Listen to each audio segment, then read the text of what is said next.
the scene. The makeup crew.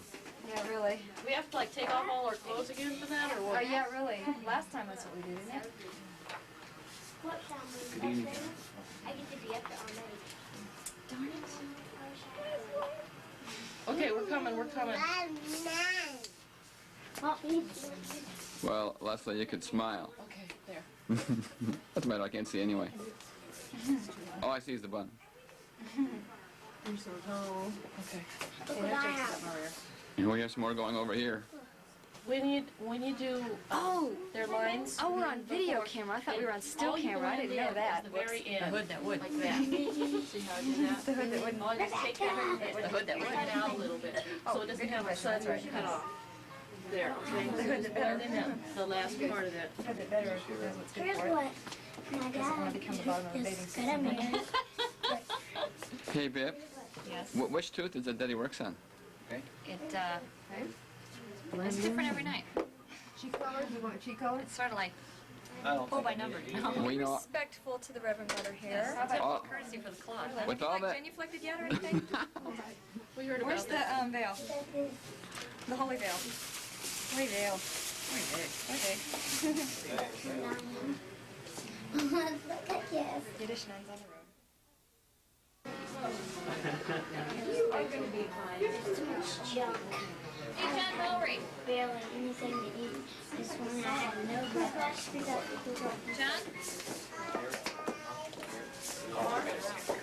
Harold, why don't you powder yourself so to stay? Hi there, Dave. Bert, I came in here to catch you praying. At least I thought you were praying a moment ago. Well, I was doing some of that, yes. Ah, Reminding myself of who I am in Jesus. that's right. And who are you?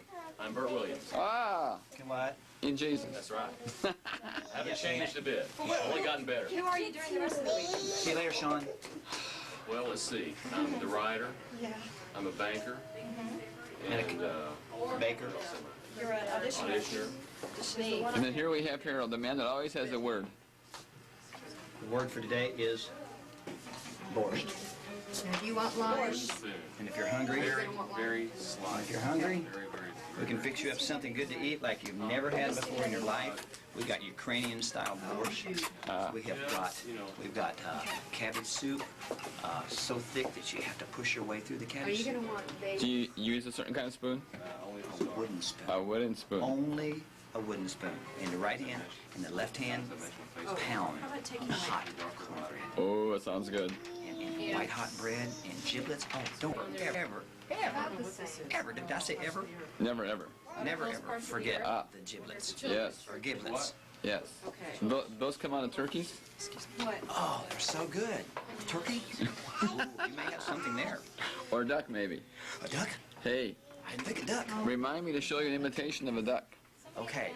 Maybe we could use it sometime. Okay, I like that. I like that.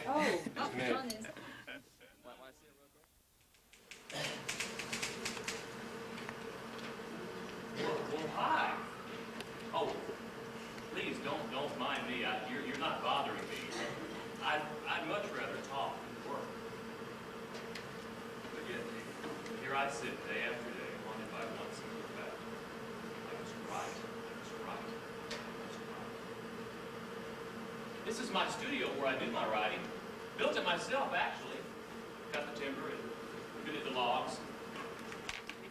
Made a horrible mess of it. I do most of my writing here in the corner because the roof leaks directly over my desk. I would move my desk, but it hides a hole that I left in the floor. And the floor is built on the side of the hill, so in heavy rains, the entire room tends to slide downhill. You know, many is the day that I've stood right here in this very room and half of my neighbors standing. Still, I do like it here. Although I don't get enough visitors to suit me, people tend to think that writers are always busy thinking. Not true. Even my dear sweet mother doesn't like to disturb me, so every day she tiptoes up outside the door and leaves my food sitting outside. Haven't had a hot meal in years. Still, I do get a lot of writing done here. Perhaps too much. You know, I stand at the window and look out and think that life is passing me by at a furious rate. And I ask myself, what is it that compels me to write, day after day, page after page, story after story? The answer's quite simple, really. I have no choice. I am a writer. And I like to write. And I love reading the proofs. But when it gets into print, I can't bear it. Now, I see that it's all wrong, that it's a mistake, that it never should have been in print in the first place. I'm miserable. And then the public reads it. And they say things like, oh yes, charming, clever, charming, but Tolstoy was better.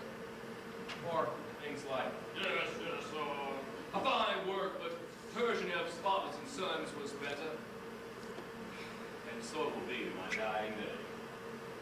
Charming and clever, and never anything more. And when I die, people will pass my grave and say,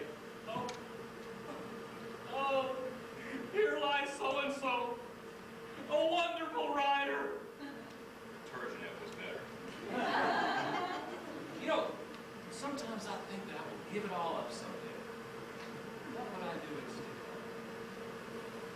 You know, I've never really told this to anyone before, but to you here in the theater tonight, I'd like to tell you what it is that I would do with my life. Ever since I was a young boy, I've always wanted to. Hang on just a minute. I just want to take a couple of notes. It's for a new story that I'm writing. You know, it was mentioning the theater that sparked it. Now, where were we? Oh, yeah. Oh, never mind. I'm consumed with this new story. Well, let's see what you think of it. It begins in the theater. It begins on opening night of the new season. It begins with the arrival of all those dear and devoted patrons of the arts who smile and wave at one another and comment on how this one looks and on what that one is wearing, scarcely even knowing what play it is they're about to see. All except for one name, Ivan Ilyich Churyakov. If Ivan Ilyich Churyakov, a public servant, a clerk in the Ministry of Public Parks, had any passion in life at all, it was for the theater. And so, even though he had passions to work for higher office, he would not deny himself his one greatest pleasure. He purchased 2 tickets in the very best section of the theater for the opening night performance of Rostov's The Bearded Countess. Now, as fortune would have it, into the theater that night walked his respected superior, General Mikhail Brazilov, the Minister of Public Parks himself.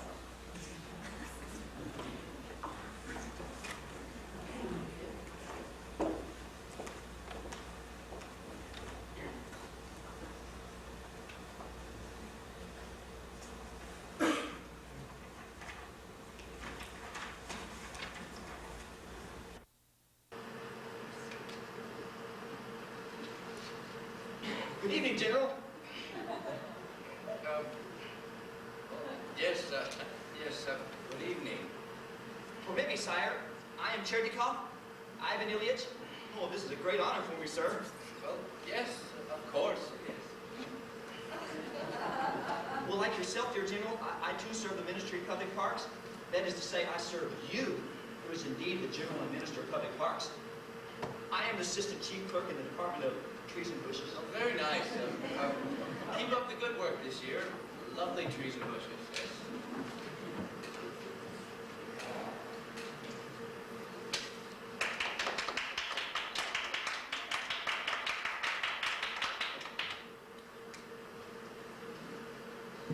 My wife would like very much to say hello, General. This is my wife, Madam Chernikov. How do you do, General? My pleasure. How do you do? How do you do, General? My pleasure. Oh, my pleasure. Madam Brassilov, my wife, Madam Chernikov. How do you do, Madam Brassilov? Oh, do we get Oh, I just had the pleasure of meeting your husband. Yes. Oh, and I'm my wife's husband. How do you do, Madam Brassilov? Yes. I'm sorry. Terribly sorry. I hope you enjoy the play, sir. I will if I can watch it. Feeling quite pleased with himself for having Chiryakov sat back to enjoy the bearded countess. He was no longer a stranger to the Minister of Public Parks. They had become, if one wanted to be generous about the matter, familiar with each other. And then, all of a sudden, out of the blue, like a bolt from a gray thundering cloud, Ivan Ilyich Chiryakov reared back his head and... Oh my goodness! I'm sorry, Your Excellency. I'm terribly sorry. Never mind. It's all right. Oh, it's certainly not all right. It's unforgivable, sir. It was an accident, I assure you. Let it be. You make too much of the matter. Oh, how can I let it rest? Let me wipe it for you, General. Leave it be, I said. It's all right. But I splattered you, sir. Your complete head is splattered. It was an accident, I assure you. Shh. I'm sorry. Terribly sorry.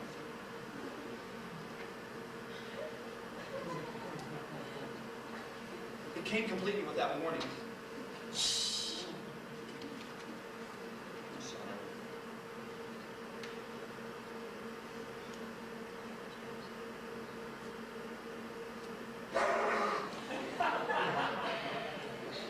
It's not a cold, sir, if that's what you were worried about. Probably just a particle dust. Try as he might, Ivan could not get the incident out of his head. He played the incident back, slowing the procedure down so he could view again in horror the infamous deed. The sneeze, no more than an innocent anatomical accident, grew out all proportion in his head until it was a end and it came squarely at the enemy camp.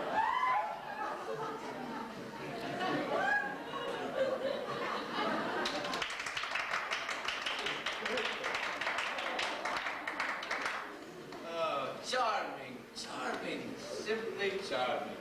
Yes, charming. Did you find it charming, my dear? I found it utterly charming.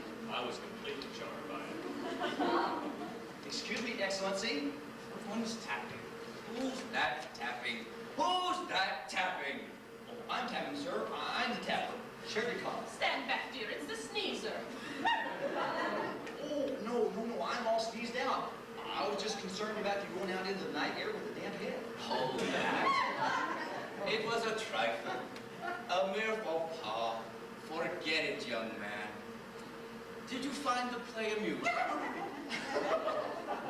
Music? True. I don't think I've left as much in years. Well, which part interested you the most? The sneeze. When I sneezed on you. Forget it, young man. Forget it. Come, my dear. It looks like rain. And I don't want to get my head wet again. You shouldn't let people sneeze on you, dear. You're not a man to be sneezed at. I'm ruined. Ruined. He'll have me fired from trees and bushes. They'll send me down to branches and twigs. Ivan? What? Well, it was just a harmless little sneeze. Oh, General's probably forgotten it. You really think so? Oh, no. I'm scared, Ivan. And so they walked home in despair. Perhaps if I send him a nice gift, maybe some Turkish towels. Ivan's once promising career had literally been blown away. Why did this happen to me? Why did I go to the theater at all? Why didn't I sit in the balcony with people of our own class? They love sneezing on each other. Ivan? Perhaps if I call on the general again and explain matters but in a more charming, honest, and self-effacing manner, he'd have no choice but to forgive me. Perhaps it's best not to remind him, Ivan. No. If I expect to become a gentleman, I must learn to behave like one. And so the morning came. Now, it just so happened that this was the day the general listened to petitions. And since there were 50 or 60 or so petitions ahead of Ivan, he waited from the morning until the late afternoon. Next! I'm not next, Your Excellency. I'm last. Very well then. Last. That's me, sir. Well, what is your petition? Oh, I have no petition. I am not a petitioner. Well, then you waste my time. Oh, do you not recognize me, sir? We met last night under rather explosive circumstances. I'm the splatterer. The what? The sneezer. The one who sneezed. The Indeed. sneezing splatterer. And what is it you want now? A gesundheit? Oh no, sir. Your forgiveness. I just wanted to point out that there was no political or antisocial motivation behind my sneeze. Why, it was a nonpartisan, nonviolent act of God. I cursed the day the protuberance formed itself on my face. It's a hateful nose, sir, and I am not responsible for its indiscretions. Punish that which committed the crime, but absolve the innocent body behind it. Forgive me, Your Highness. Please forgive me.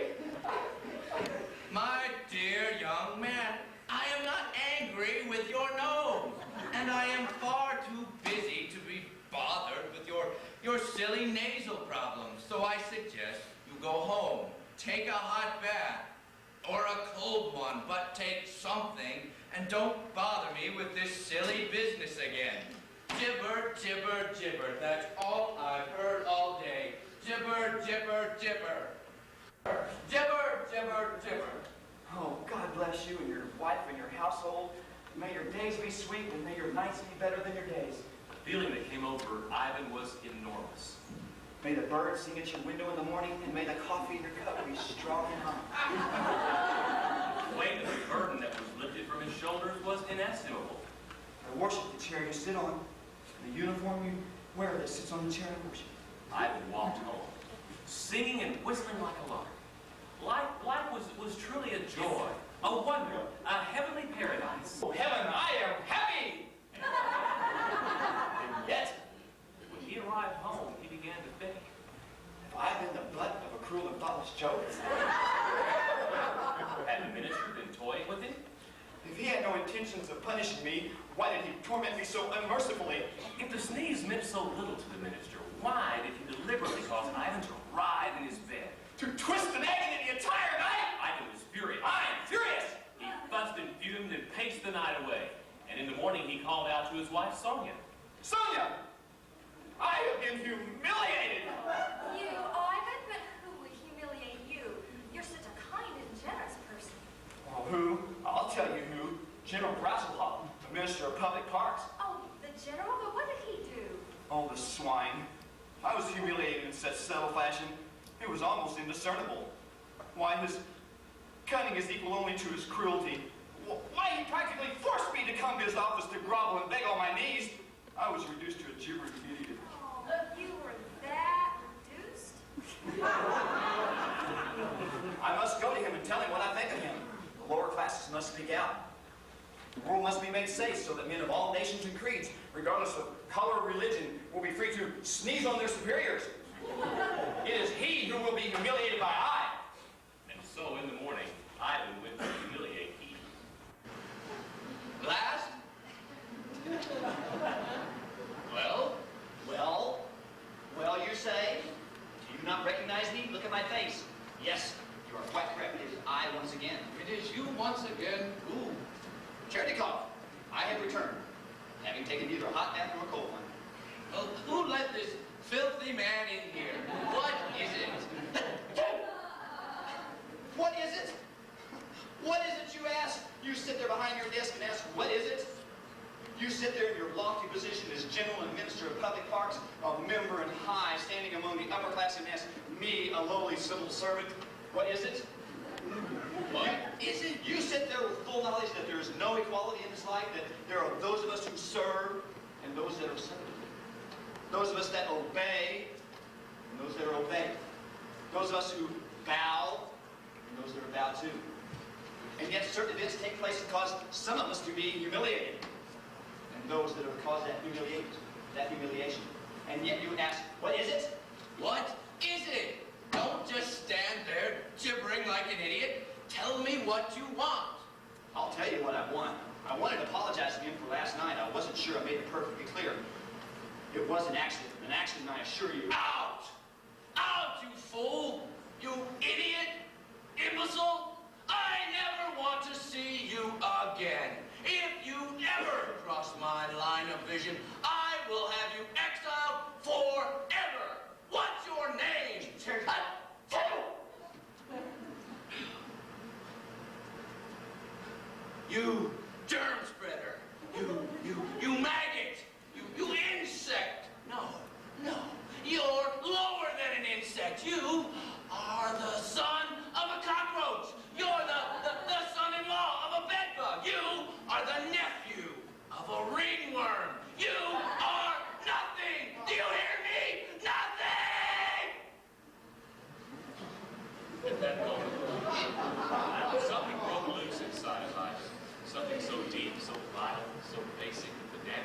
done was irreparable.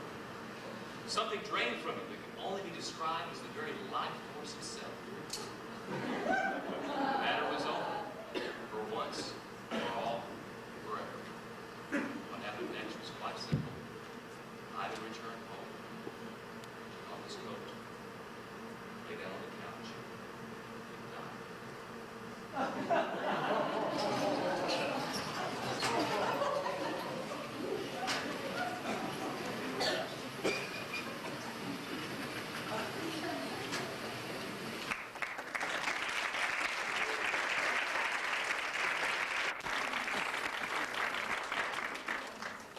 Wait. For those of you who are offended by life's little cruelties, there is an alternate ending.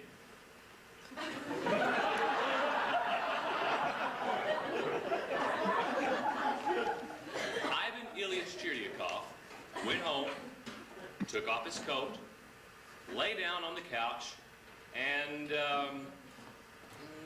I inherited 5 million rubles. Yes! Sonia, we are rich!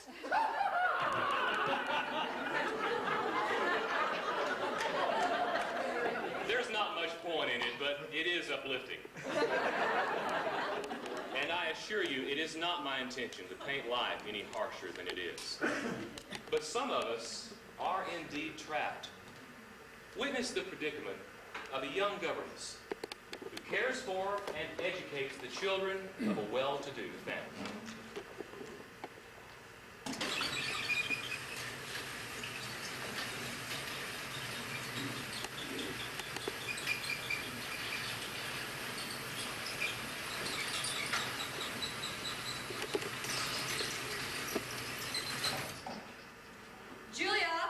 Trapped indeed.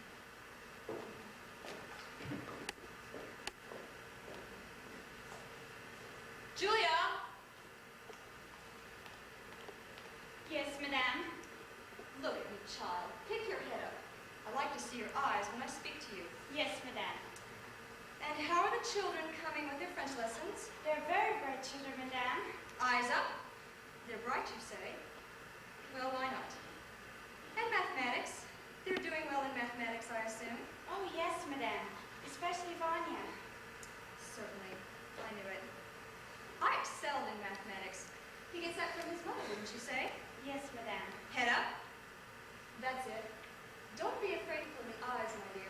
If you think of yourself as an inferior, that's exactly how they'll treat you. Yes, ma'am.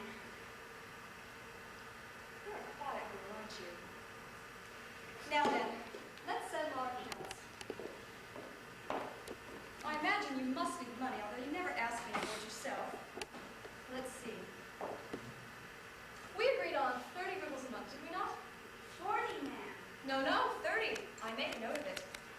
I always pay my governesses 30. Who told you 40? You did, ma'am. I spoke to no one else concerning money. Impossible. Perhaps you thought you heard 40 when I said 30. Kept your head up, that would never happen. Look at me again and I'll say it clearly.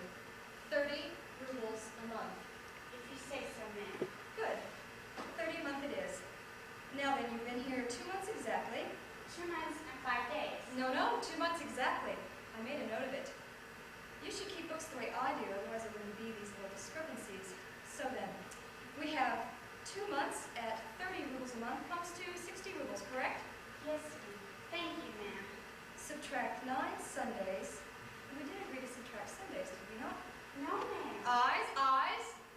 Certainly we did. I didn't bother making a note of it because I always do it. Don't you recall when I said that we would subtract Sundays? No, ma'am. Think. No, ma'am. You weren't thinking. Your eyes were wandering. Look straight at my face and look hard. Do you remember now? Yes, ma'am. Are you here, Julia? Yes, ma'am. Good girl. I was sure you'd remember. Plus 3 holidays, correct? 2, ma'am. Christmas and New Year. And your birthday, that's 3. I worked on my birthday, ma'am. You did. Well, there was no need to. My governesses never worked on their birthdays. But I did work, ma'am. But that's not the question, Julia. We're discussing financial matters now. I will, however, only count 2 holidays If you insist. I did work, ma'am. Then you do insist. No, ma'am. Good. 3 holidays comes to 12 rubles. Now then, 4 days little Kaya was sick and there were no lessons. But I gave lessons to Vanya. True, but I engaged you to teach 2 children, not 1. Shall I pay you in full for doing only half the work? No, ma'am. So we'll deduct it. And now then, 4 days you had a toothache and my husband gave you permission not to work after lunch. After 4. I worked until 4. I have here, did not work after lunch. We had lunch at 1 and are finished at 2, not at 4, correct? Yes, ma'am. So we'll deduct it. Another 7 rubles. Let's see. 12 and 7 is 19. Subtract leaves 41. Do you wish to check my figures? No need to, ma'am. Now then, January 4th, you broke a teacup and saucer. Is that not true? Just a saucer, ma'am. What good is a teacup without a saucer, eh? 2 rubles. The saucer was an heirloom. Cost much more, but let it go. I'm used to taking losses. Thank you, ma'am. Now then, January 9th, Koya climbed a tree and tore his jacket. I forbid him to do so, ma'am. But he didn't listen, did he? 10 rubles. Now then, January 14th, Vanya's shoes were stolen. By the maid, ma'am. You discharged her yourself. Yes, but you get paid good money to watch everything. I explained that carefully in our first meeting. Were you listening that day, Julia, with your head in the clouds? Yes, ma'am. Yes, your head was in the clouds. No, ma'am. I was listening. Good girl. Another 5 rubles off. Oh, yes, I see here. January 16th, I gave you 10 rubles. You didn't. But I made a note of it. Why would I make a note of it if I didn't give it to you? I don't know, ma'am. That's not a satisfactory answer, Julia. Why would I make a note of it if I did not, in fact, give it to you? No answer? Well, I must have given it to you, mustn't I? If you say so, ma'am. Well, of course I say so, Julia. That's the point of the little talk. To clear these matters up.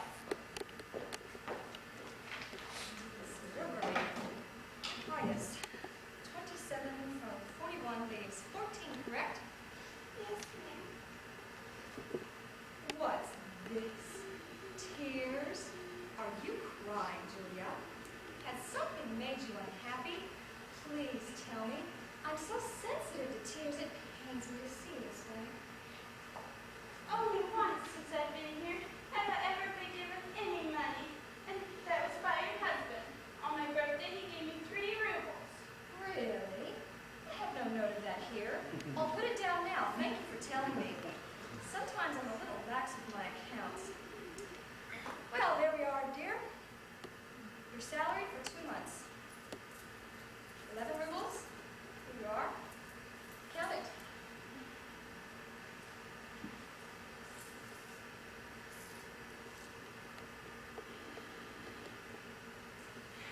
One, 2, 3, 4, 5, 6, 7, 8, 9, 10. There's only 10, ma'am. Are you sure? Well, quite possibly you dropped one. Check on the floor there. See if there's a coin. I didn't drop any, ma'am. I'm quite sure.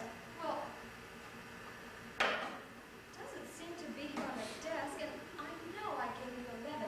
Check on the floor again. See if there's a coin there. It's all right, ma'am. 10 rubles will be fine. Well, keep the 10 for now, and if we don't find it on the floor again later, we'll discuss it again next month. Yes, ma'am. Thank you, ma'am. Julia, come back here. Why did you thank me? For the money, ma'am. For the money? Well, don't you realize what I've done? I've cheated you, robbed you. I have no such notes in my book. I made up whatever came into my mind. Instead of the 80 rubles which I owe you, I've given you only 10. I've actually stolen from you, and yet you thank me. Why? At the other places where I have worked, they gave me nothing at all. Well, then they've cheated you worse than I have. I was playing a little joke on you, a cruel lesson just to teach you. You're much too trusting. In this world, that's very dangerous, Julia.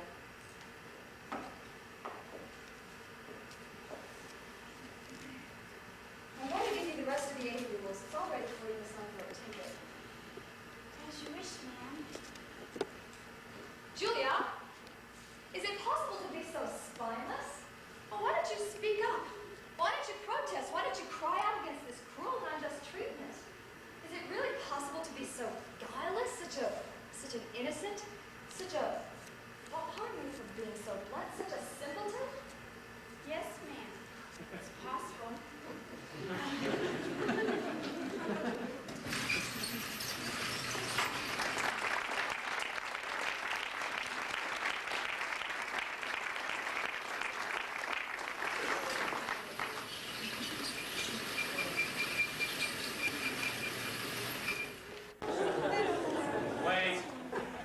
Wait. For those of you who are again offended by life's little cruelties, there is an alternate ending. Julia was so enraged by the cruel and unjust treatment that she quit her job on the spot, went home to live with her poor parents where she inherited 5 million rubles.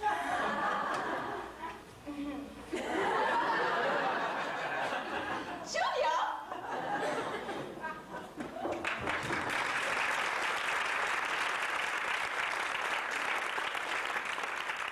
You know, it is my intention one day to write a book with 37 short stories, all with that same ending. I do love it so. It is said that man is the only creature that's capable of laughter, and that it is this faculty that separates us from the lower forms of life. But one has to wonder about this theory when one considers some of the objects of our laughter. For example, pain. Pain is not funny, not in the least, unless, of course, it's someone else who is doing the suffering. Now, why the sight of a man in the throes of agony with an abscess tooth that has enlarged his jaw to the size of an orange is funny, I can't say. It's not funny, not in the least. But to the townspeople in the village of Ostenko, where there is very little access to entertainment, an abscess tooth can keep them laughing for weeks. Certainly, Sister von Midwasov, the Reverend Mother, saw nothing humorous about it, but as she made her way through the town to the hospital, her moans and groans brought her more chuckles than they did sympathetic remarks. Wouldn't the townspeople even be more amused if they knew that the good doctor who normally extracted angry teeth was out of town at the marriage of his daughter and had left the duty to his young assistant, Kuryakov, a somewhat eager medical student, but alas, poor Reverend Mother, and inexperienced.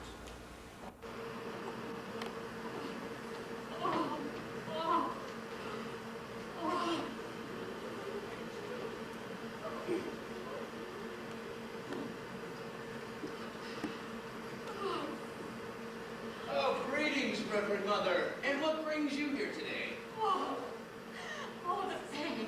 Oh, the pain is unbearable. And where exactly is the pain? Where isn't it? It's not just my tooth, it's the whole side of my face. It's unbearable. Oh, how long have you had this agony? 10 years. 10 years? Well, it seems like 10 years since yesterday morning. If I didn't know better, I would say that I must have sinned terribly in order to deserve this punishment. And that God has dropped all other business in order to punish me this way. But I know better. Where's the doctor? Oh, the doctor is away on personal business.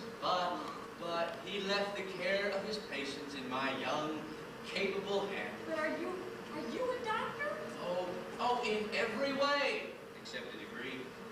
I am a doctor to be. Then I'm a patient to be. Wait.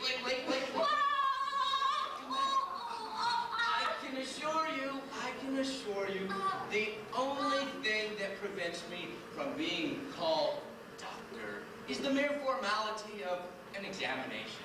I am skilled, just not titled. Please, I beg you for this opportunity. Sit in the chair, Reverend Mother. Oh, heaven help me.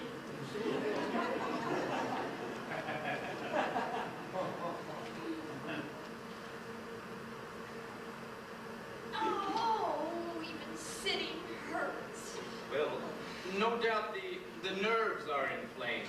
Once removed, the pain will cease to be. You're going to remove the nerve? Oh, no, just the tooth connected to the nerve. It's a simple matter of surgery.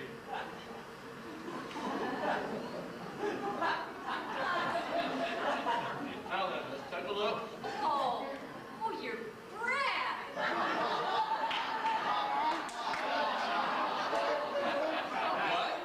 What? What are you eating? Oh, the sandwich. It's a liverwurst and onion sandwich. You want a bite? I only eat it to steady my nerves. Oh, eat. Eat the sandwich. Well, thank you. Eat. Now then, let's take a look.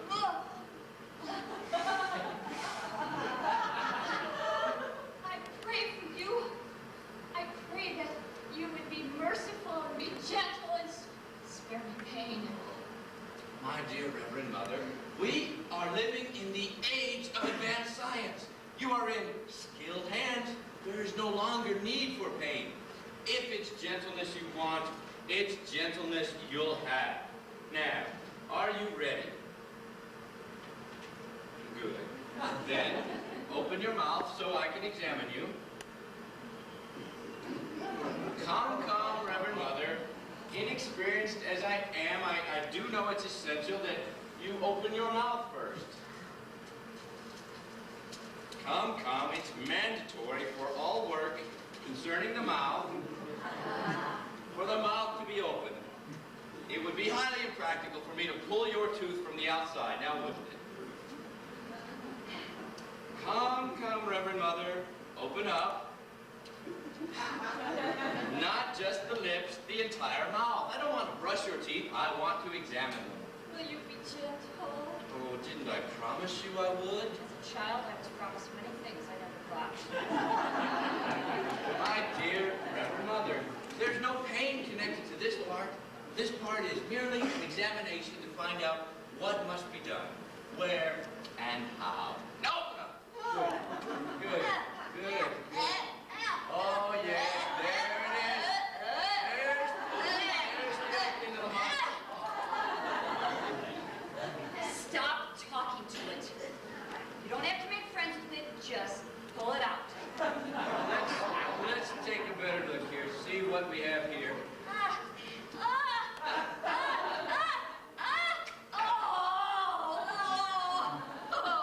Now then, let's take a look.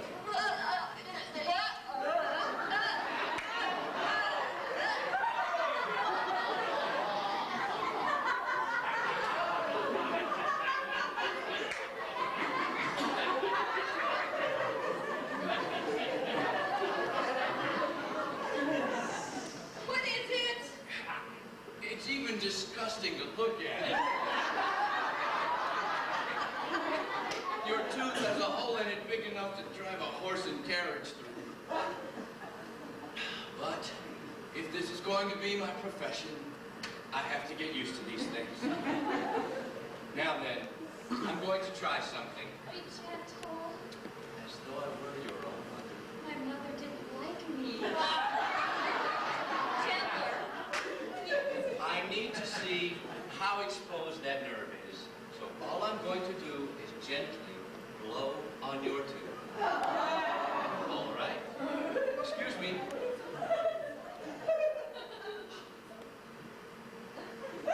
Okay, are you ready?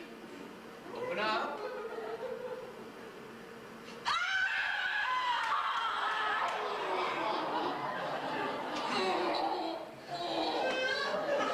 have some information for you.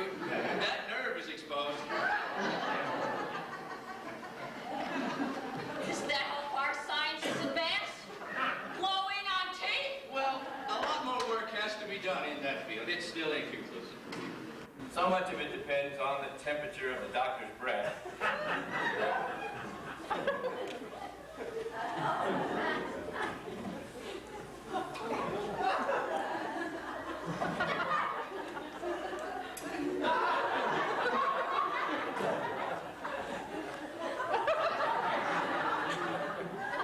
Oh, yes. Here we are. What are you going to do with those? Well, that tooth has to come out. It'll be out quicker than you can spit. Oh, merciful God.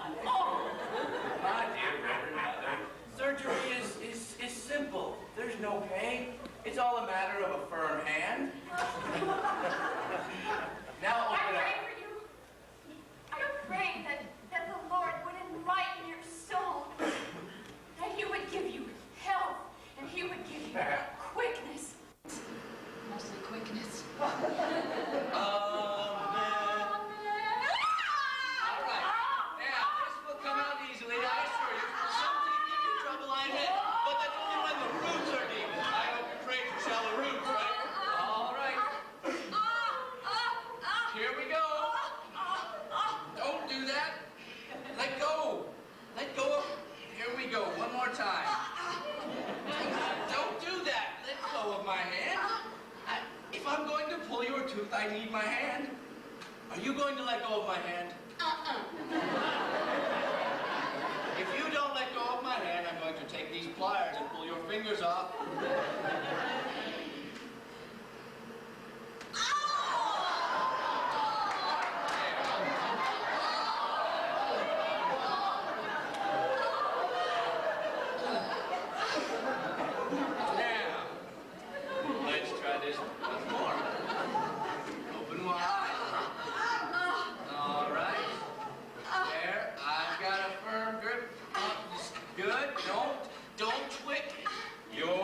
Again, it's important for me to get a good enough hold so the crown doesn't break.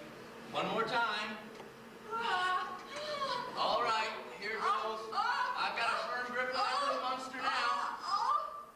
Now don't, whatever I do, don't twitch. I'm gonna have enough trouble without you interfering. Steady now. When I say 3, 1, 2, 3.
The only thing harder than the roots in your teeth are the brains in your head. Now get back in this chair. We have unfinished business.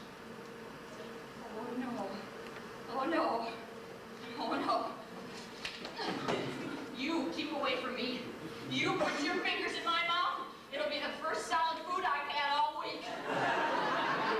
You keep away from me. You get...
Dear God above, I pray for this good doctor.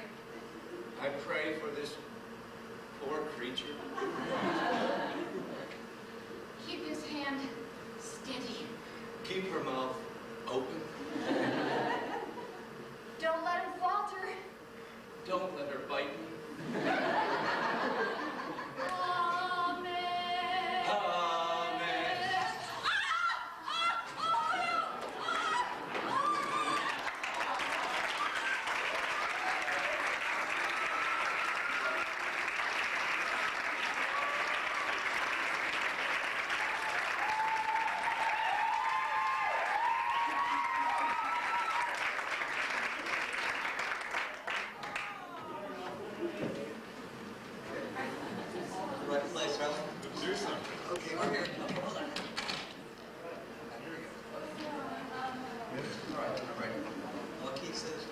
maybe like E. That's not right. Try something else. That sounds better. Here we go. Gentlemen. Maybe a little higher. How about that? We're trying to create here. We'll hear it with you. Did you not read the sign outside? It's creativity and progress. Well, that's what we're doing. We're creating. No. Creativity takes peace and quiet. The kind of creativity I am talking about is creativity of the mind, freedom of expression. That's what we're doing.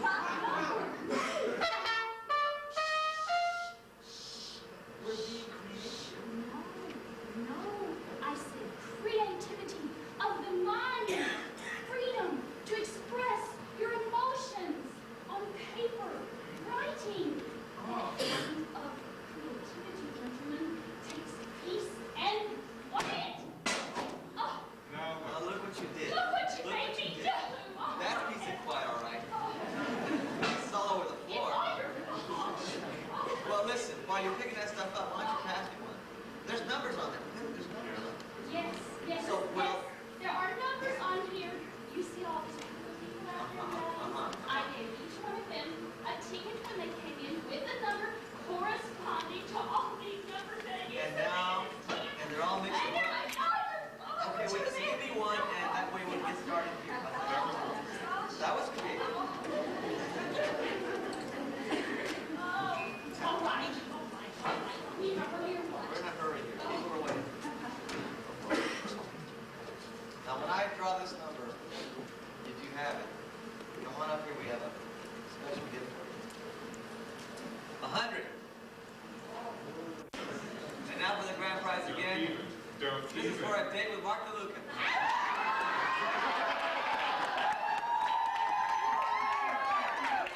5 minutes to go do what you gotta do. Thank you.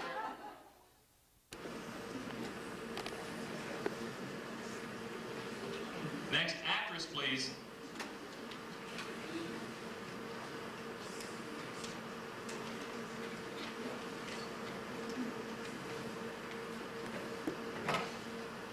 Name? What? Your name.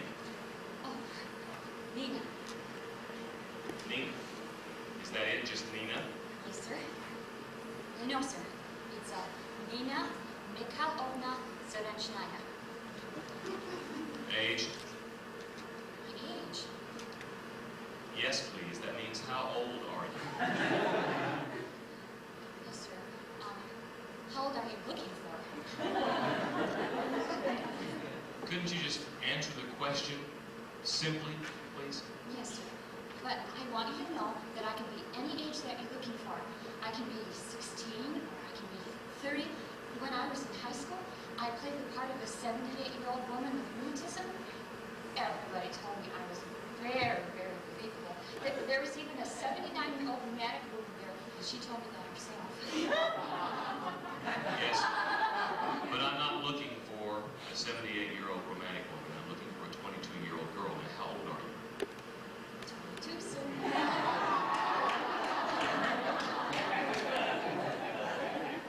Really? I would have thought maybe 27 or 28. Well, I haven't been feeling real well, and it always makes me look older. Last year when I had the flu, the doctor thought I was 39. But I promise you, sir, I can live 22 when you need me to. Yes, sir, I can. Do you have a temperature? Yes, sir. 103. Good grief, child. What are you doing wandering around in the dead of winter with a 103-degree temperature? Go home, go to bed. You can come back and do this later. No, please, sir. I've waited 6 months to get this audition, and that doesn't include the 3 months that I waited to get on the 6-month waiting list. If they put my name on the end of that 6-month waiting list again, I'll have to wait another 6 months, and by then I'll be 23, and it'll be too late to be 22. Please, won't you let me read for you, sir? I'm feeling so much better now. It's 101. I'm down to 101. Well, I can see that you have your heart set on being an actress. Oh, sir.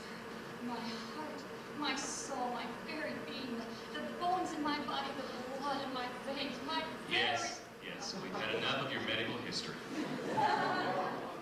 What kind of practical experience have you had? Guess what? Well, let's say, for example, what we're talking about here, acting. What kind of acting experience have you had? You mean like on stage? Well, that's as good a place as any. Well, I studied acting for 3 years under Madame Zolowenska. Oh, she teaches here in Lusitania? No, sir, in my high school in Odessa. Oh, but she's a great actress herself. Here in Lusitania? No, in Odessa. You are then, strictly speaking, an amateur. In Lusitania, I am, but in Odessa, I'm a professional. Well, that's very well. But I'm looking for a 22-year-old professional actress in Lusitania. Odessa, although a beautiful city, theatrically speaking, is not Lusitania. I would suggest that you get some experience, take some aspirin. Next actress, please.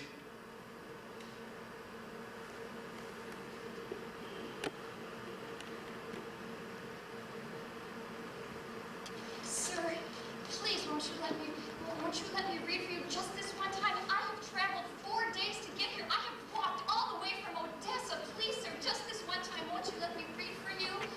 My dear child, I find this very embarrassing.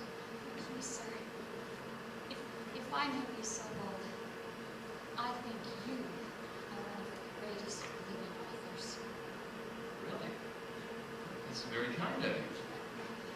I suppose we have a couple of minutes. I have read just about everything that you have ever written. I've read every article. I have read every story. Oh, sir! I love that one that you wrote about. Really? Which one was that? Oh, sir, the death of a government clerk. The death of a gun? Oh, I laughed for days when I read it. Which one was that? Oh, sir, don't you remember the story about Ivan Ilyich Cherchikov? The sneeze, the sneezing splatter. You found that one funny, did you? Yes, I did, sir. That's strange. I meant it to be sad. It was sad. It was tragically funny. I cried for days. Well, tell me, of all the things you've read, what was your favorite? My very favorite, Yes. What was it? Tolstoy's War and Peace. Well, you asked me what my favorite was. Well, you're an honest little thing, aren't you? Well, it's refreshing. Irritating, but refreshing. Very well. What are you going to read for me? Oh, sir, thank you. I would like to read from The Three Sisters. Oh, indeed. Which sister? All three of them, if you have the time. All three of them? Good heavens, why don't you just read the whole play while you're at it? Oh, thank you, sir. I know it all. Word for word. Every single word. Act 1. The drawing room in the Prosaro's house. It is midday, and there is a bright sun shining through the That's sky. quite all right. An excerpt will do nicely. Thank you. Yes, sir. I would like to read the last moment of the play. Good, that shouldn't take too long. Anytime you're ready. I've been ready for 6 months, sir. That doesn't include the 3 months that I waited to get out of Please, begin. Yes, sir.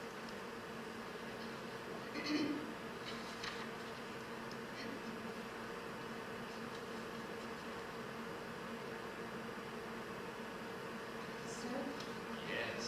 could you please say, "Ta ra ra bundier, sit on the curb I made"? Certainly not. Why would I want to say a foolish that? I don't know.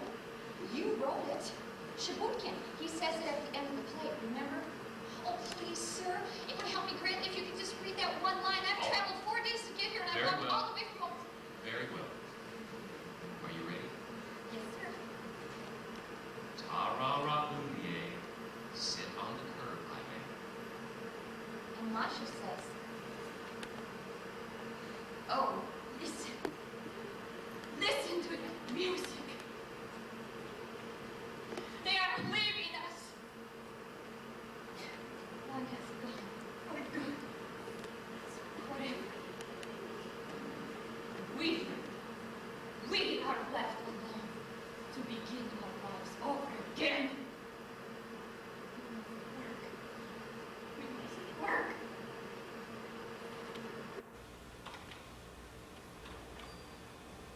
And Alvina says,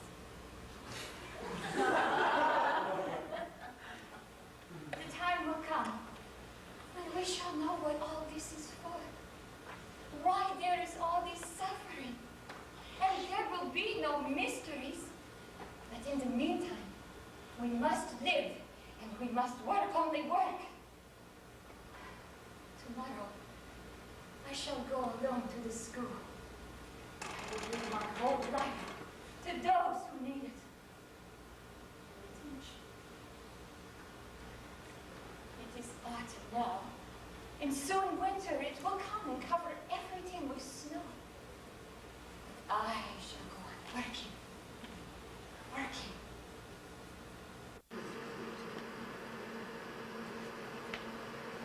Shall I finish? Please. It always says, oh, listen to that music. It plays so gaily, so valiantly that one wants to live. One wants to work. Dear sisters, soon we shall be gone forever. Our faces will be forgotten. Our voices will be forgotten. And even how many there were of us. But our secrets will turn into joy for those who live after us. Happiness and peace it will come to this earth. And then we will remember kindly the bless those who are living now. Oh, my dear sisters, it seems as if just a little more than we shall know why we live. I will suffer.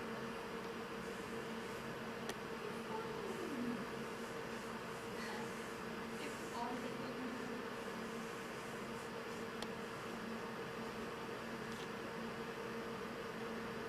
Yes, sir.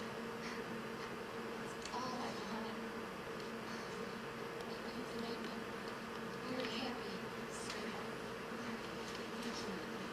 And God bless you, sir. Thank you.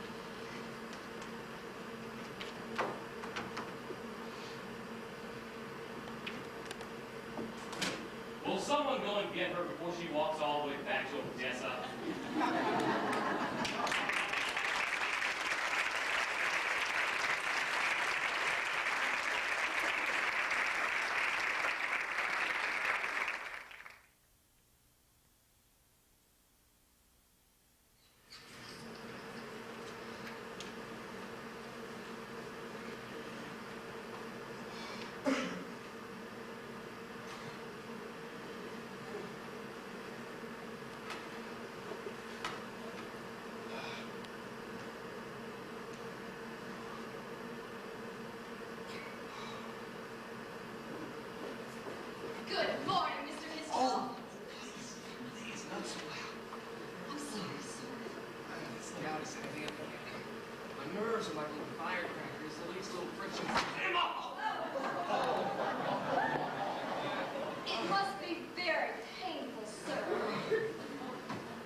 business of the bank comes before my minor physical ailments, please, Short.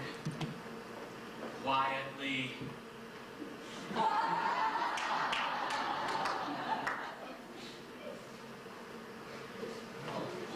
Please, come in, madam.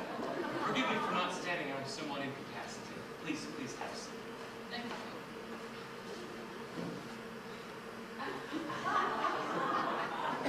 Now, what can I do for you? You can help me. I pray to God in heaven that you can help. No one else in this world seems to care. Please, madam. Please. I am Calm so yourself.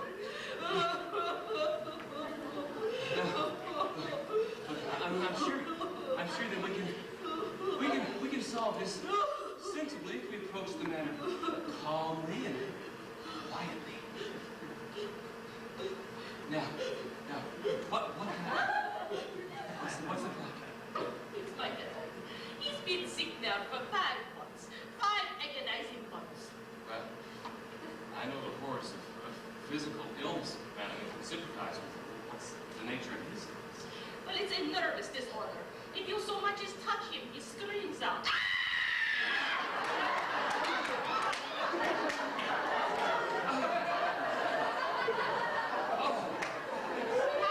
Why he does it, nobody seems to know. An inkling. Oh, please continue, madam. A little less descriptively, if possible. Well, while the poor man was lying in You're not going to scream again, are you? not that I don't have cause. While the poor man was lying in bed recuperating these past 5 months, he was dismissed from his job for no reason at all.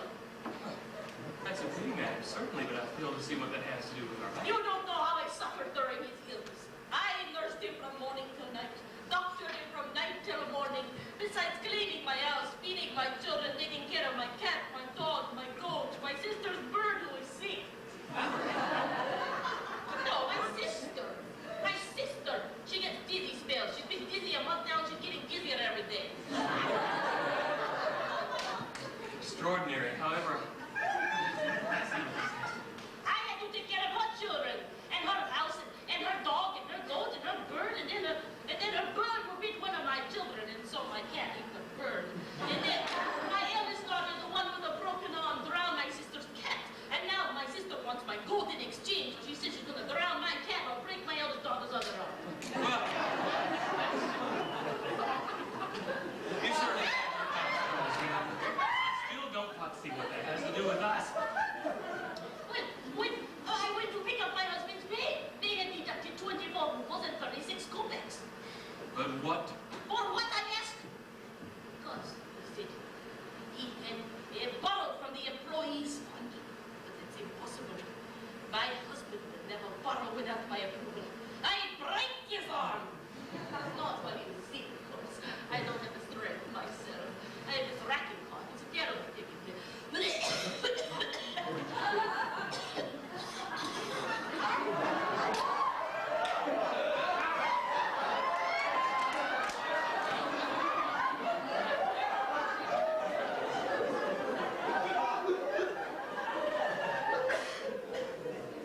I can well understand why it took your husband 5 months to recuperate. But all I want, But what do you want from me? well, is 24 rubles and 36 kopecks.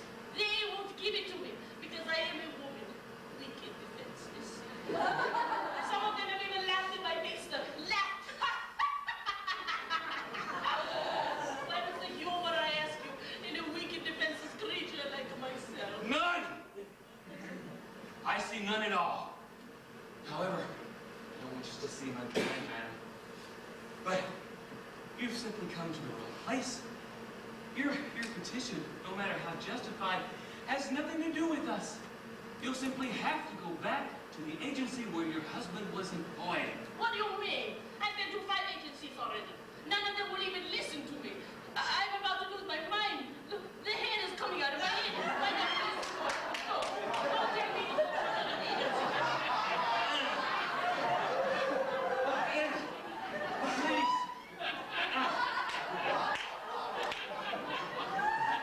Please.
really, I'm sorry, ma'am. But still, it has nothing to do with us. You'll have to take it to the agency where your husband was employed. Oh. You lied to me. I took you for a man of your word, and you lied to me. Lie? Lie? When?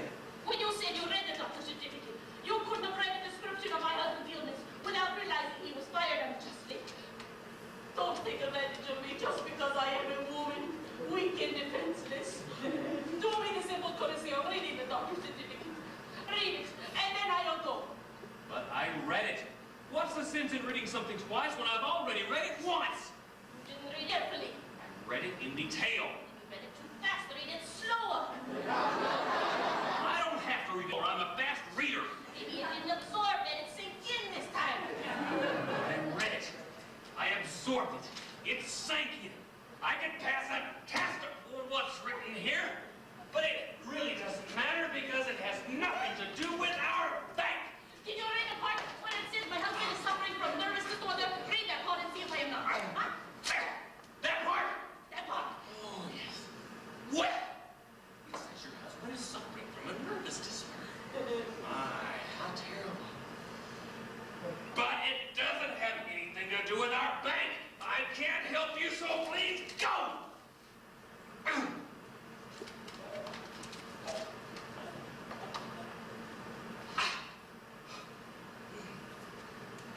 Oh, I am so sorry. I hope I haven't caused you any pain.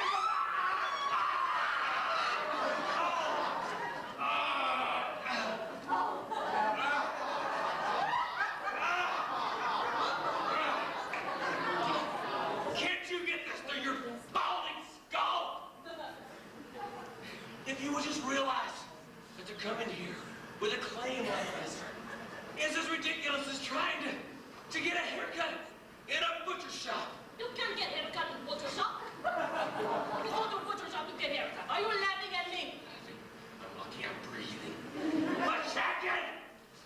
Did I tell you I am nasty? I haven't eaten anything for 3 days. I want to eat, but nothing stays down. I had same cup of coffee 3 times today. But Jacket! I am skin and bones. Look, I made at least provocation. Watch.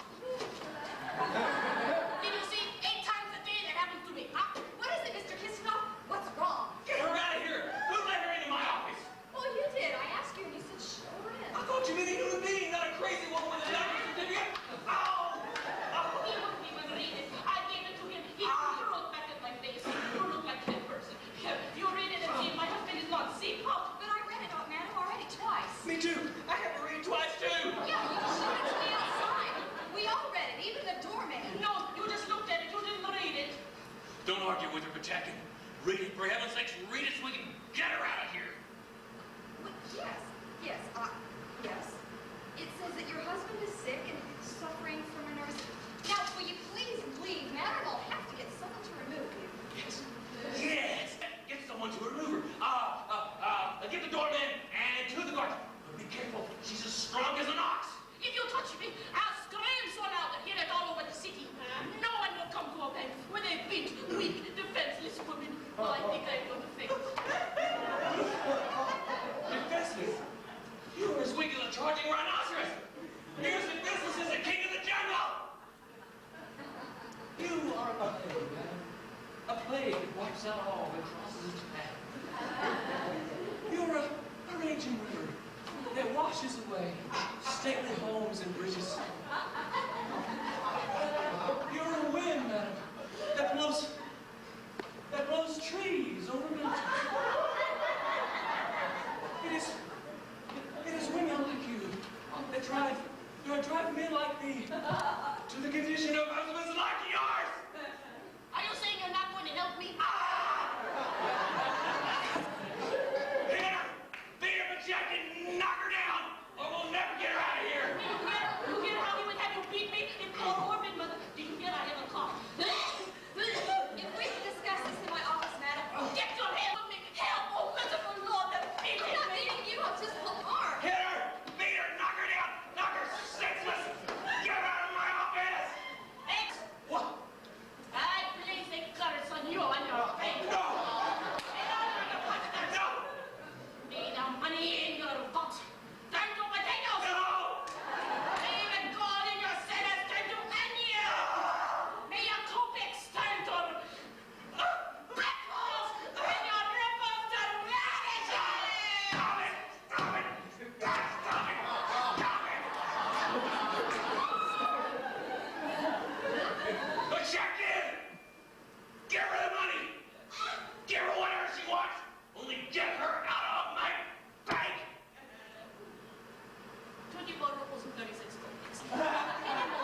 anything only get her out.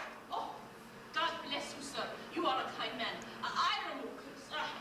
First we got against the money, little to go.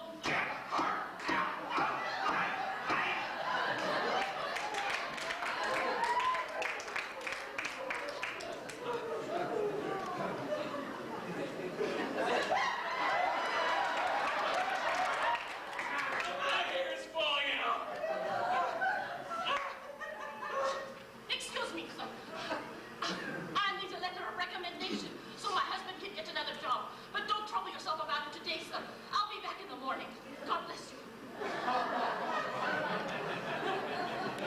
She's coming back. She's coming back. She's coming back. She's coming back. She's coming back. She's coming back.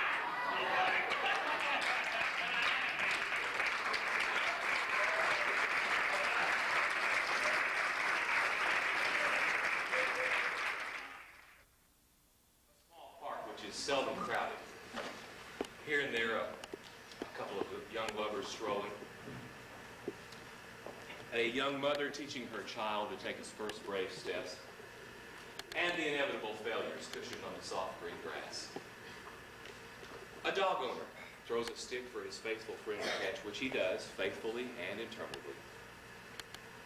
A young girl calls out, "Fresh flowers for sale," which is only partly true. They are for sale, but they are not fresh. Still in all, it is a lovely place, and it's hardly the place one would expect would turn into a battleground, which it did with marked regularity every Tuesday afternoon at 3 o'clock. It was a quiet war. No guns, no marching feet, no booming cannons, but a war nonetheless. The adversaries were aged and retired men, one military and the other naval.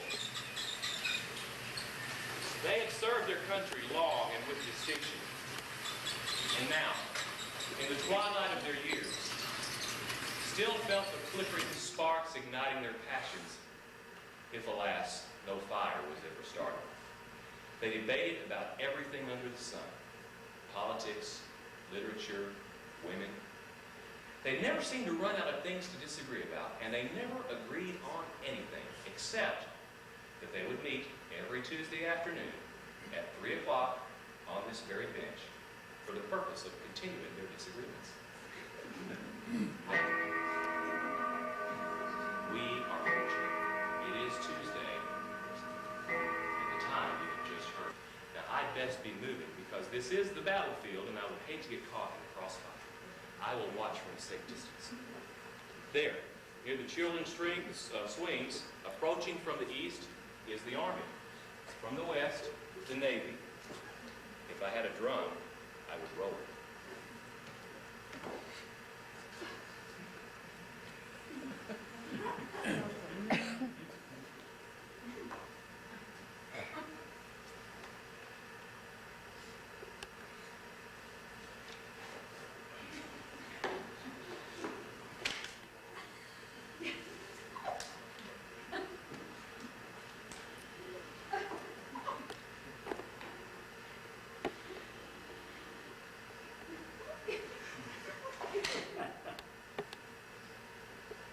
Cool weather we're having today. It's warmer than yesterday.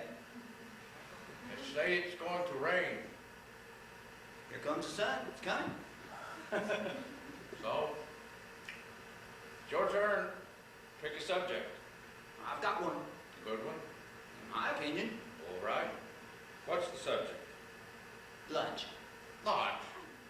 Your subject is lunch. It's my turn, isn't it? I pick lunch.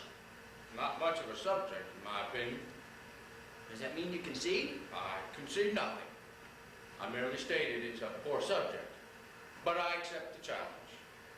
If it's lunch, it's lunch. Go ahead, start. Are you ready? Would I say start if I weren't ready? Start means I'm ready. Go ahead, start. Very well. Appetizers. Appetizer, right. Start off with a good lunch. Best appetizer is herring. Wrong. Wrong? Herring is not the best appetizer? Oh, it's good. Didn't say it wasn't good. But not as good as caviar. You're wrong. Caviar is not the best appetizer. Why, it's too rich to be an appetizer. It should be reserved for special occasions. Snack, yes, an appetizer, never. Are you telling me fresh caviar, finely chopped eggs, raw onions, lemon juice, garnished with parsley and served on lightly salted wafer-thin biscuits is not a good appetizer? Do you want to compare it with herring and white cream sauce, marinated onions, 2 large black olives sitting on either end of the plate, sprinkled with dill, the end piece of fresh baked brown bread to soak up the drippings of the herring, the onion, and the dill into one final succulent mouthful, eh? Well, you argue well. I concede appetizers. Thank you. Let's move on to the soup. All right. I don't think there'll be much of an argument here. I pick borscht. Borscht? You pick borscht? Out of all the soups, you pick an ordinary dish of borscht? Not in a dish, in a bowl. And not just piping hot borscht, but peasant-style borscht, served with sweet sugar beets, Ukrainian style, with ham and country sausages, and topped with a thick mushroom sauce. Now, are you prepared to challenge a soup like that? I'd much sooner have a cabbage soup steaming from the pot with thick, tender chunks of boiled potatoes and globs of tender meat still hanging from the bone. And sooner than a cabbage soup, I'd take a full-bodied vegetable soup with carrots and fresh asparagus and cauliflower stalks and parsnips and ripe tomatoes. And sooner than the vegetable soup, I'd take a fish soup with giblets and tripe so thick you'd have to push your way into the soup. Now, wait a minute. I'm not talking about your everyday, run-of-the-mill, ordinary, served in a restaurant borscht. I'm talking about peasant borscht, the kind you eat with a pound of hot cornbread in your left hand, and in your right, a thick, heavy wooden spoon. Wooden spoon? You mentioned the wooden spoon before. I can see the soup. All right, accept it. How do we stand? Well, you want the appetizer, I want the soup. Up to here, it's a very close lunch. Next course. Next course, fish. Fish? Oh, I don't care for fish. Whatever you pick for fish is fine with me. You don't like fish? Well, I'm not dead set against it. It's all right once in a great, great while. Just not substantial enough. Never satisfies me. To me, the most important part of the meal is the roast. Why don't you pick out a fish, and we can move on to the roast? So, you concede the fish? Mention the fish, and I'll concede it. Oh, right. Pike. A nice piece of pike. Carp is better. But you just conceded the fish. I didn't know you was going to say pike. I don't find pike a very tasty fish. A nice pike fried in brown butter with tomatoes and a thick mushroom sauce. That's not tasty. Well, it's tasty if you smother it with carp broiled in lemon juice. But you already conceded the fish. All right. Change it to carp and I'll concede the fish. But carp is your fish. Then I'd be conceding.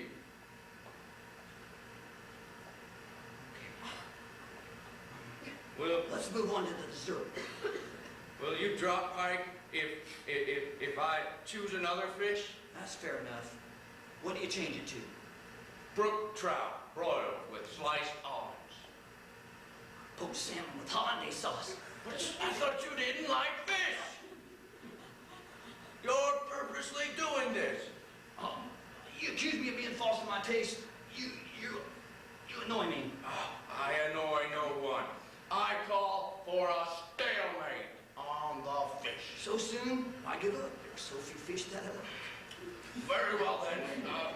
Filet of sole cooked with white wine and grapes. Sea bass cooked in black bean sauce. Stalemate! Stalemate! Oh, don't get yourself so excited. We're on the roast now. Your turn. I pass. Pass on the roast? I pass my turn. I don't trust you anymore. I want you to go first. Oh. Okay. Makes no difference to me. For the roast, I contend there's nothing better than boiled beef, served with white, hot horseradish, giblets, pearl onions, peas, beans, and white bread. Oh, I can smell it now. I can barely contain my mouth from dripping with saliva. I believe it is your turn, unless you concede to boiled beef. I do not concede to boiled beef. To mention if you can a better roast. A nice piece of pike. Pike is a fish! We're through with the fish course. Not in the case of a stalemate. In a stalemate, you can always go back and try again. When was this decided? Just now, I decided. All right. You say pike again, I say brook trout again. Double stalemate. Next course, bull beef. Your turn. Boiled beef? Herring, borscht, and boiled beef? That's a meal for a cold, hungry foot soldier, not a commanding officer and a gentleman. I could challenge you on the roast with a young partridge. I could challenge you with a brace of quail. I could challenge it with a firm young roast turkey. Turkey. Sounds good. You may have something there. Oh, but I'm not going to do that. I challenge you with a hen, a fat, juicy, white meat hen. I see what you mean. A hen, certainly. A hen is always nice. No, better than hen is a duck. Duck. Didn't think of duck. Kind of overlooked duck. Kind of duck. A duckling. A plump, round, young duckling. One that's had the taste of ice during the first frost. Then it's roasted, pan roasted to a crisp, golden brown. The skin so crisp it crackles in your mouth. I can see the duck. And the duck is roasted with the potatoes, cut small into the dripping pan. And the potatoes are turned and soaked in the duck fat. And the young onions are beginning to turn to a rich, deep, golden brown. The aroma wafts into your nostrils, driving your taste buds to a stage of frenzy. How many times do I have to concede? You deaf? You're purposely doing this to get back at me for not liking the pipe. Concede the duck. I concede the duck. Main course is over. Let's move to the dessert. And the duck is basking in the juice. Enough already. What's wrong with you? You're acting like a child over a silly piece of pike. Try it sometime. And butter and oil. You won't think it's so silly. Are we going to continue or not? Oh, all right. Go ahead. I'm still tasting my duck. Okay, I choose dessert. Yes. For dessert, I choose... Well, out with it. If you can't choose, I'll pick one. I'm thinking. I want to end the perfect meal perfectly. I choose for dessert... Cold peaches, sweet cream, touch of vanilla. You can't take my dessert! I can take it if it takes you all day to think of it. For a meal to be perfect, it's not just what you eat, it's when it's served. If I waited all day for you to think of it, I'd be hungry again. I refuse to argue with you anymore. So you concede the lunch. Are you through choosing? Well, of course I'm through. We covered all the courses, haven't we? I won a clear-cut victory. Concede the fact, and we can go home. But, I mean, you're through choosing? As far as you're concerned, the lunch is over? Well, of course it's over. What could follow? Cold peaches, sweet cream, and a touch of vanilla. Floss. Diddle floss, followed by a 2-hour nap. I forgot floss. And a nap. You know what kind of a floss? You know what kind of a nap you have after a good floss? Delicious. A light nap is delicate. You sleep softly with sweet dreams like the kind you had when you were 30. That's how you end a perfect lunch. How could I forget floss and a nap? Well, I'm not through yet. After you wake up from the nap, a mint, it kills the entire sour taste in the mouth. All right. Enough already. You've won. You don't have to rub my nose. And with the mint, the afternoon newspaper, a blanket on your lap, a cozy fire, and a dog at your feet to rub your toes on. And you sit there with your body warmed to the perfect temperature. Just you're about ready to fall off into the perfect sleep, a letter comes in the mail that the Tsar has awarded you another medal. You drop off with a smile on your face. lunch is over. We have nothing more to do till dinner. You want to challenge me for the perfect dinner? I'll let you go first. Hors d'oeuvres. It's my turn to choose the subject, not yours. Oh, I think I'm done for the day. I'm not feeling well. A little chilly. You don't look so good. A little pale.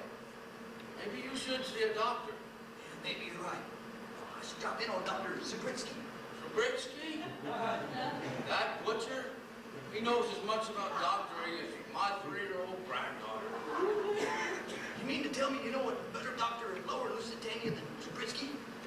Do you challenge me? Of course I challenge you. Not today. Maybe next day. Next week, yes. Next week it is.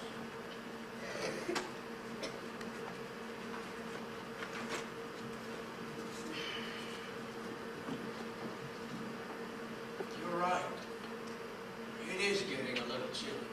No. It's beginning to warm up. Here comes the sun. They say it may rain. It'll rain before you get home. Next Tuesday then? Next Tuesday.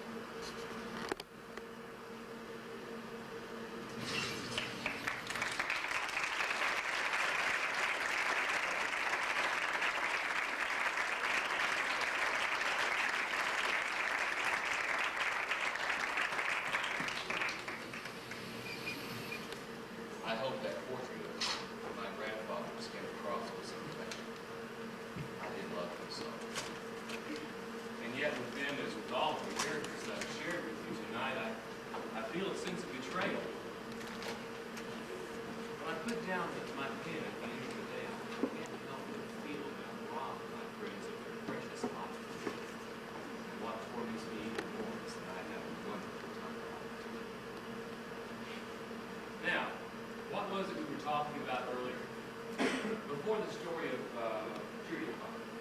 Oh, I was about to tell you what it was that I most wanted to do with my life as a child. Well then, you know, for the life of me, I can't remember. Somehow, as I stand here at the end of the day with a great sense of peace and contentment, I can't help but feel so small there. Thank you so much for visiting with me tonight. It was very nice to have you here, and if you're ever this way again, please, please come.